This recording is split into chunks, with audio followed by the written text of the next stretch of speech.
നമുക്ക് കൂട്ടിയാൽ കൂടുന്ന സംഖ്യ നമ്മൾ കൊടുക്കും, ബാക്കിയുള്ള സംഖ്യ നമുക്ക് പകരം ബാങ്ക് കൊടുക്കും. എന്നിട്ടത് നമ്മളാണ് കൈവശം വെക്കുക എങ്കിൽ പോലും നമ്മൾ ഈ പൈസ തിരിച്ചടക്കുന്നത് വരെ അതിന്റെ ഓണർഷിപ്പ് ബാങ്കിനാവും, ഫണ്ടിന്റെ.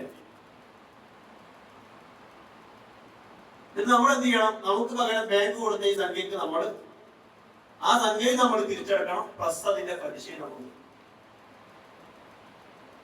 എന്നാൽ പണ്ടേ നമ്മുടെ നാട്ടിലുള്ള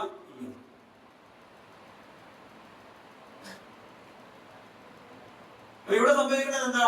ഇവിടെ ആ വാഹനത്തിന് എത്രയാണോ വില, ആ വില നമ്മളും ബാങ്കും കൂടി ചേർത്ത് കൊടുത്തു, കറക്റ്റ് വില. പിന്നെ തികയാത്ത സംഖ്യ ബാങ്ക് കൂട്ടിയതിന്റെ പേരിൽ ബാങ്കിന് നമ്മൾ ആ സംഖ്യ കൊടുക്കണം, പ്ലസ് അതിന്റെ പേരിൽ ഇൻട്രസ്റ്റ് നമ്മൾ ബാങ്കിന് കൊടുക്കണം, പലിശയാണ്. അങ്ങനെ ലോൺ തരികയാണ് ബാങ്ക് നമുക്ക്, ആ ലോണിന് പകരം നമ്മൾ ബാങ്കിന് ഇൻട്രസ്റ്റ് കൊടുക്കണം. ഇനിയിപ്പോ നോ കോസ്റ്റ് EMI എന്ന് പറഞ്ഞ സാധനമാണ്, അല്ലെങ്കിൽ സീറോ ഇൻട്രസ്റ്റ് EMI എന്നൊക്കെ പറയും.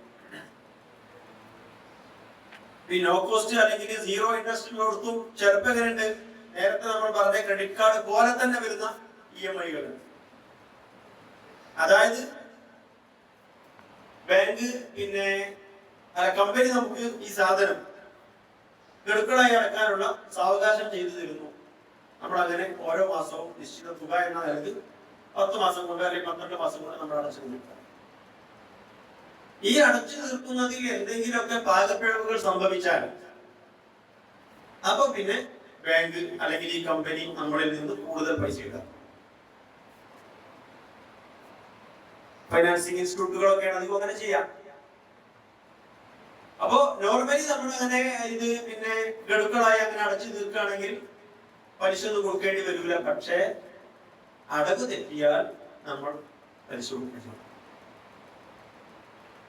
ഇങ്ങനെ പലിശ എന്ന് പറയുന്ന സാധനം ബാങ്കിൽ പിന്നെ പണം നിക്ഷേപിച്ച് കിട്ടുന്നത് മാത്രമല്ല എന്നാണ് ഞാൻ പറയുന്നത്. പല രൂപങ്ങളിലായിട്ട് പലിശ നമ്മുടെ ചുറ്റും ഇങ്ങനെ കറങ്ങിക്കൊണ്ടിരിക്കുക. ഇങ്ങനെ പലിശ വ്യാപകമാകുമ്പോ പലരും ചോദിക്കും, ഇത്ര വ്യാപകമല്ലേ പലിശ, പിന്നെ കുറച്ചൊക്കെ പറ്റൂലെന്ന് ചോദിക്കും. എവിടേക്ക് തിരിഞ്ഞാലും പലിശ.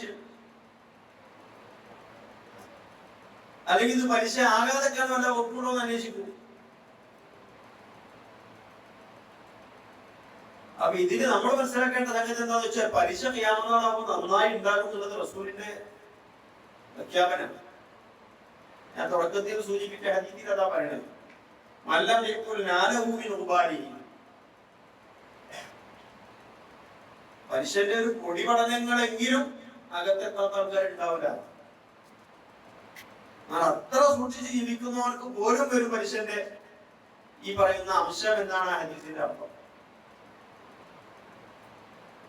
എല്ലാം പലിശ ഇനത്തിൽ നിന്ന് ഇങ്ങനെ ഒഴിവാക്കി ഒക്കെ സേഫാക്കിയാൽ സംഭവിക്കാം.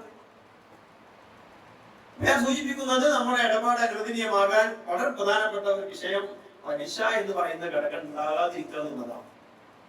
അപ്പൊ പുതിയ കാലത്തും നമ്മുടെ ഇടപാടായിട്ട് ബന്ധപ്പെട്ട് നമ്മൾ ആലോചിക്കുമ്പോ പുതിയൊരു ഇടപാട് വരുമ്പോ ഏതെങ്കിലുമൊക്കെ തരത്തിലുള്ള പലിശ ഉണ്ടോ എന്ന് നമ്മൾ നന്നായി പരിശോധിക്കാം. ഇനി രണ്ടാമത്തെ വിഷയം, അതും നമ്മുടെ കാലത്തേക്ക് വളരെ ആവശ്യമുള്ള വിഷയമാണ്. കിമാർ എന്ന് പറയും, ചൂതാട്ടം എന്ന് പറയും. കിമാർ